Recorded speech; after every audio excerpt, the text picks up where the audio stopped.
Uma guerra começa quando se quer, mas termina quando se pode.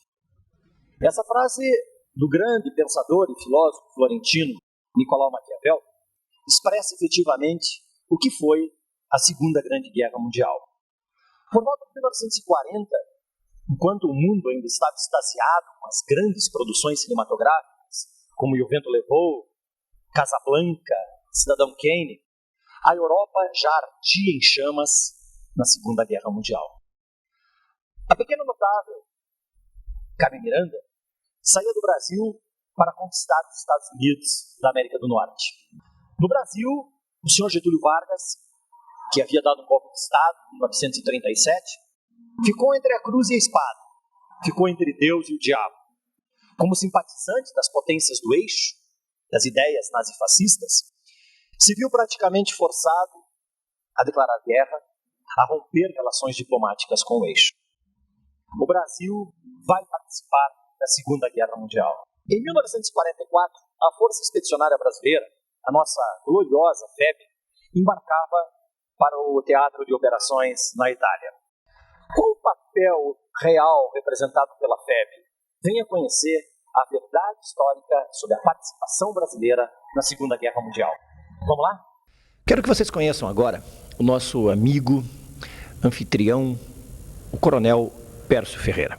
A nossa vida militar de carreira, hoje reformado, teve uma série de episódios, sendo o mais marcante, evidentemente, foi a nossa presença na Força Expedicionária Brasileira. Por que o Brasil entrou na Segunda Guerra Mundial ao lado das potências aliadas? Foi uma consequência de tratados que o Brasil tinha parte. Com o torpedeamento dos navios americanos em Pearl Harbor, no Havaí, houve uma reunião no Rio de Janeiro dos ministros das Relações Exteriores e ficou definido, então, que os países americanos romperiam as relações diplomáticas com os países do eixo. Ao término da reunião, o nosso ministro de Relações Exteriores, Oswaldo Aranha, entregou imediatamente aos embaixadores do Japão, da Itália e da Alemanha a carta rompendo as relações com esses países. Em decorrência disso, como represália, o alemão estendeu a sua campanha submarina, que atuava mais no Atlântico Norte, para o Atlântico Sul, vindo torpedear navios brasileiros, inclusive no serviço de cabotagem. Em decorrência disso, o Brasil declarou guerra aos países do eixo e se comprometeu a mandar uma força expedicionária brasileira ao teatro de operações europeu.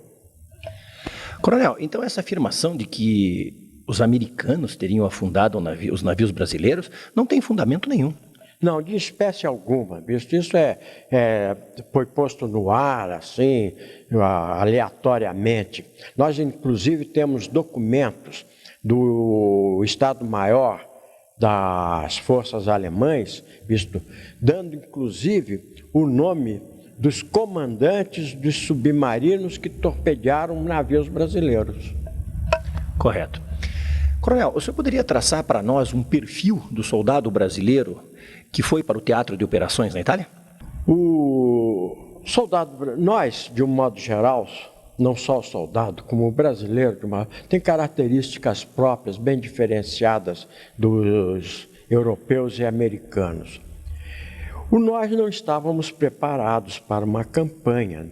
Nosso exército estava organizado, equipado e instruído, segundo uma doutrina militar francesa que já estava derrotada.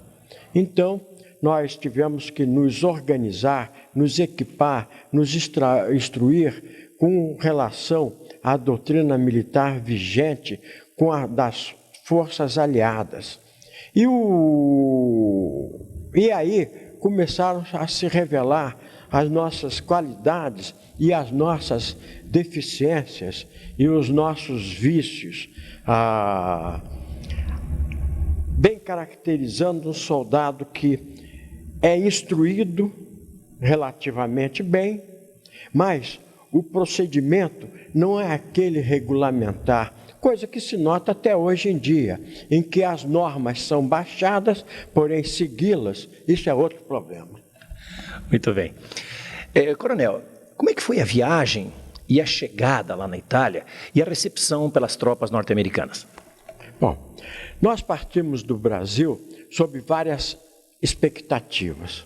A primeira, o comportamento do soldado a bordo. Homens que nunca tinham visto o mar iam atravessar o Atlântico. Então já foi a primeira expectativa. A vida de bordo, como se decorria?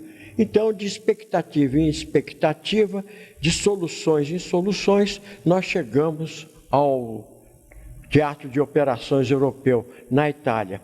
E lá, então, nós fomos recebidos pelos elementos do 5º Exército, fomos incorporados a esse exército, ultimamos a nossa instrução de combate e até que o 5º Exército considerou a tropa capacitada para o combate e nós entramos em linha, substituindo tropas americanas e fomos até o fim, combatendo sempre com um certo realce. Tivemos grandes sucessos e também vários insucessos de operações militares, coisa natural de afirmação, como em todo o exército ocorre. Coronel, aonde o senhor lutou? Qual a sua unidade? Qual o seu posto? E o que o senhor viu lá na Itália? Eu era 2º tenente de infantaria e fui para a FEB com o 6º Regimento de Infantaria. Lá, incorporados ao 5º Exército, na noite de 15 para 16 de setembro, entramos em linha, e imediatamente já começamos a atividade de operações ofensivas, porque a nossa missão era seguir para o norte, até procurar romper a linha gótica, que era a linha defensiva que os alemães organizaram nos Apeninos. E fomos, então, nos aproximando do inimigo, numa marcha de aproximação, aquela tomada de contato, tendo já alguns reveses, baixas, companheiros feridos, mortos, né? E fomos então no cumprimento dessa missão, conquistando vários lugares, liberando várias cidades como Camaiore, Massarossa, Barga, e vários outros lá. A minha companhia conquistou Monte Acuto, que era uma posição que impedia o avanço para o norte. Conquistado Monte Acuto, nós prosseguimos para Casole e outros lugares lá, sempre em operações ofensivas, até o momento em que nós fomos substituídos nessa parte da frente do combate e a divisão foi atuar como um todo noutra frente dos Apeninos. Muito bem. Coronel Pércio, por que a cobra fumando é o símbolo da FEB? As unidades divisionárias e unidades das armas e serviços sempre têm uma flâmula ou um distintivo que caracteriza a unidade ou a grande unidade. A Força Expedicionária não tinha esse distintivo, porém as divisões que compunham o 5º Exército e o 4º Corpo ao qual nós pertencíamos, essas divisões tinham seus distintivos característicos, nós não tínhamos. Então houve a necessidade de criar um. Quando nós saímos do Brasil, havia um dito sobre a cobra, que a cobra ia fumar, ou a cobra não ia fumar, ou algo parecido. E quando nós chegamos em Nápoles, tinha havido meses antes uma erupção do vulcão do Vesúvio, e ainda se via fumaça saindo da cratera. E alguém parece que dizia, "Ih, a cobra está fumando", ou "a cobra vai fumar", algo parecido assim. Então, na organização, na imaginação, ou aquela pessoa que recebeu a missão de criar um símbolo, rebuscou esse ditado e criou-se então o símbolo da cobra fumando, que caracterizou bem o Brasil. Maravilha. Agora eu gostaria que o senhor nos contasse alguma coisinha sobre a famosa tomada de Monte Castelo. Como é que foi essa história, coronel? Isso já foi na segunda parte da atuação da divisão de infantaria da FEB. O Monte Castelo é um monte bem caracterizado, visto que nós necessitávamos dele, porque ele dominava a estrada número 64, que era importante para os nossos movimentos. Então nós tínhamos que procurar tirar o inimigo dessa posição para termos liberdade de movimento nessa estrada. Então fizemos várias tentativas de conquista do Monte Castelo. As duas primeiras no dia 24, seguindo-se no dia 25 de novembro de 44. Não teve sucesso. Já a terceira, no dia 29 de novembro, e nessa eu tomei parte, também não houve sucesso algum. Esse ataque se repetiu no dia 14 de dezembro de 1944, também sem sucesso. E aí então veio o inverno, a neve caiu, os movimentos ficaram muito restritos, a estação não era adequada para operações ofensivas, então a divisão tomou uma posição defensiva e foi renovar o ataque no dia 21 de fevereiro de 1945.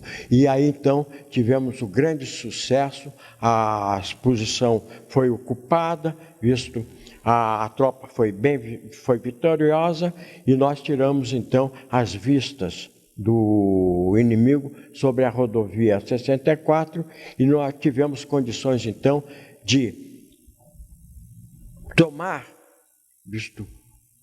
liberdade de ação para os movimentos da tropa, para as operações subsequentes.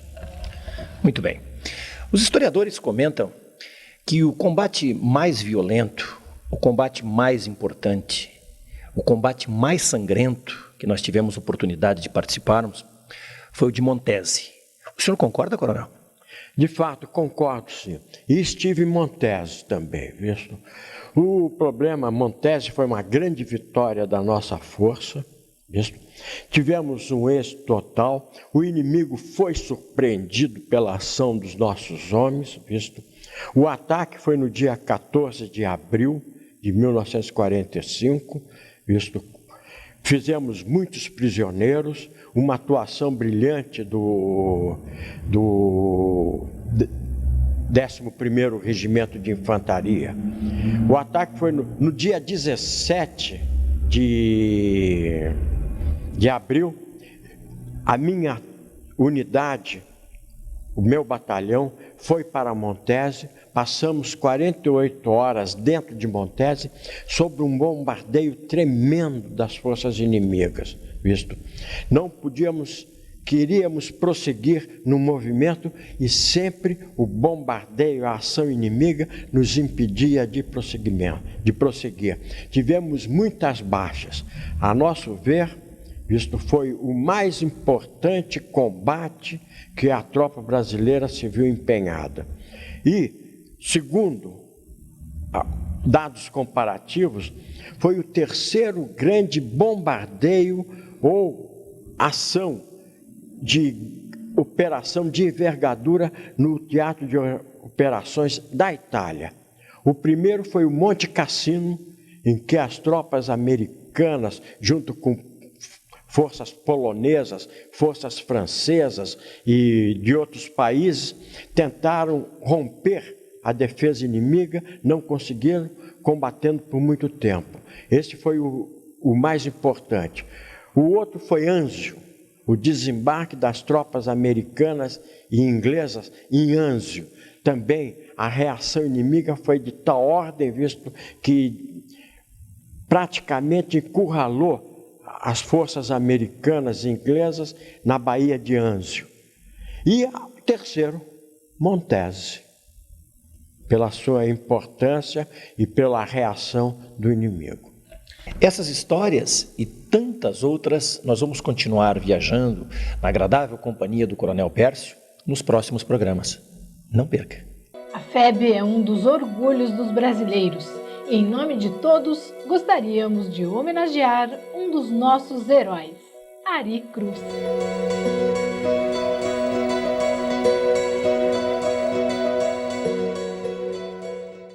Como é que funcionou lá na Itália a linha de montagem e os alimentos, coronel?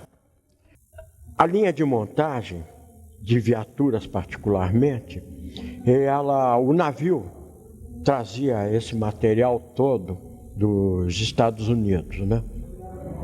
O navio atracava no porto, era descarregado e o material era distribuído. Os alimentos iam para os depósitos de alimentos chamados depósitos de classe 1. A munição ia para o depósito de munição, também chamado de classe 5. E assim o material era distribuído. As viaturas que vinham totalmente desmontadas e encaixotadas, elas iam para a seção base. Então eu fui designado para dar segurança a essas bases e fui assistir o trabalho, como é que era realizado. Era de esteira rolante, em que havia equipes de montagem das viaturas, cada equipe com a sua missão específica. Uma equipe era só para abrir caixote, outra era só para aparafusar as rodas, a outra era só para colocar o motor na posição e fazer as conexões. Outra era para aparafusar a carroceria no chassi. E assim, cada equipe fazendo a sua parte, tudo cronometricamente estabelecido. Chegava no fim da esteira, saía a viatura rodando em condições de uso. Aí, saindo da base americana, fui na base nacional nossa, que estava sendo montada, e ali já vi que o processo era o mesmo. Porém, o procedimento nosso deixava muito a desejar. Por quê? O soldado que tinha por missão, por exemplo, aparafusar as rodas no chassi, ele deixava a sua função para mexer no motor. Aquele que tinha que aparafusar a carroceria no chassi, também via alguma coisa ali de interessante, deixava de fazer aquilo que era a sua obrigação e mexia, e com isso perdia tempo. E quando chegava lá no fim da esteira, a viatura saía rodando, porém com defeitos. Como o Paraná, Coronel Pércio, se fez representar na FEB, e qual a idade média dos nossos pracinhas? O Paraná se fez presente na Força Expedicionária com cerca de 1.500 rapazes, homens. Isso foi um expressivo contingente febiano. A idade média, a classe mais preponderante, as três classes que deram maior número de elementos para a Força Expedicionária foram as classes de 20, 21 e 22. Então eles tinham, na época, 44, de 22, 23 e 24 anos. Foi então o maior volume, deu mais de 600, mais da metade dos paranaenses era de uma dessas três classes, 20, 21 ou 22. E municípios, vários municípios se fizeram presentes com elementos nascidos na localidade, evidentemente com maior número curitibano, mas Ponta Grossa, São Mateus do Sul, Irati, o São José dos Pinhais. Então, muitos palmas, até as minhas palmas apareceu com 30. Visto?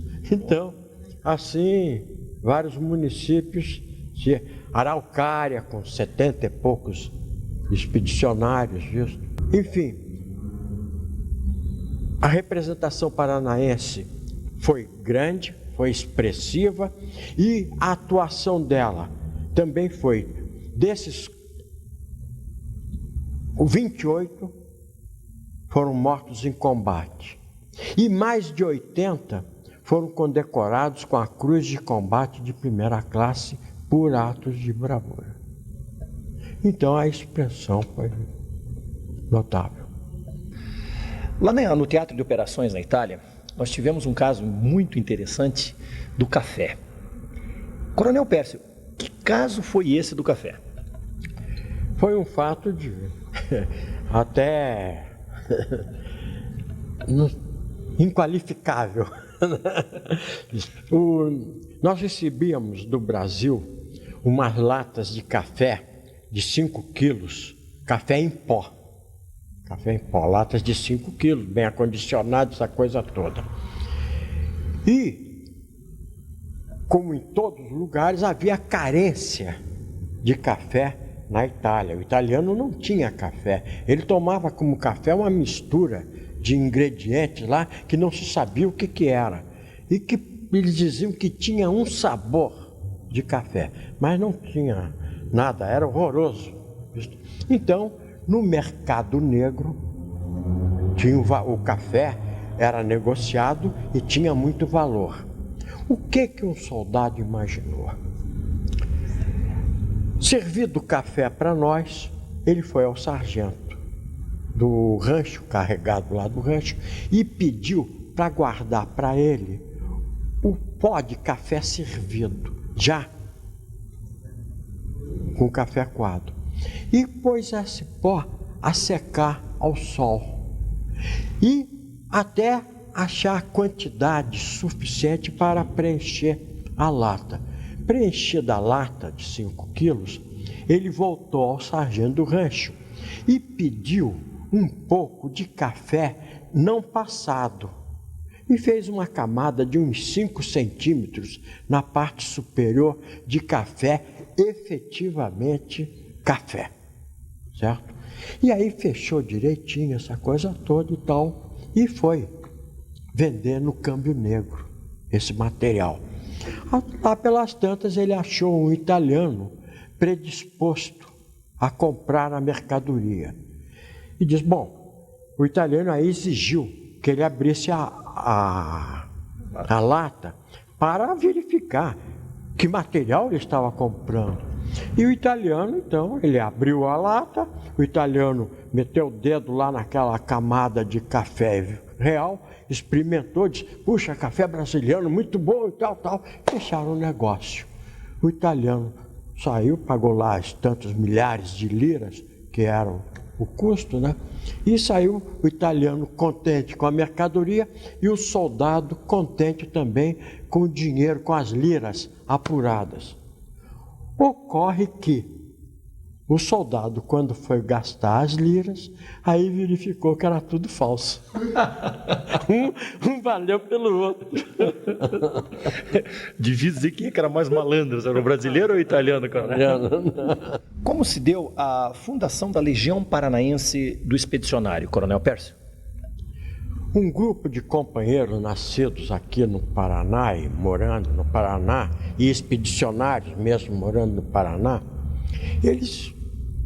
vários deles se reuniram com a ideia de fundar uma associação que congregasse os expedicionários e também complementando, não só essa congregação, mas complementando mesmo, que desse uma certa assistência aos expedicionários que estavam naquela época, nos idos de 48, 49, desassistidos do poder público. Então, nós não cultuamos a guerra, porém, temos aqui o museu, para dizer o que no momento necessário foi feito e o que nosso homem é capaz de realizar e fazer. Por tudo isso que nós vimos, ouvimos e aprendemos, nós devemos ter em nossos corações que o mais importante é a paz. Nada é mais importante para o mundo do que a paz. Porque se nós tivermos a paz, tudo será possível, tudo poderemos realizar. E essa paz interior, que é tão importante, e cultivá-la em todos os locais, dentro e fora do lar, nos campos de futebol, nos nossos entretenimentos, no nosso trabalho. E também aprendemos uma coisa muito importante, que um povo que não tem passado, que não cultua o seu passado, que não tem uma memória política e histórica, não terá nenhum futuro. E como nós queremos que o jovem do Brasil tenha um futuro brilhante, sempre devemos voltar os nossos olhos para o passado, para que lá possamos captar as imagens que nos conduzam a um futuro melhor.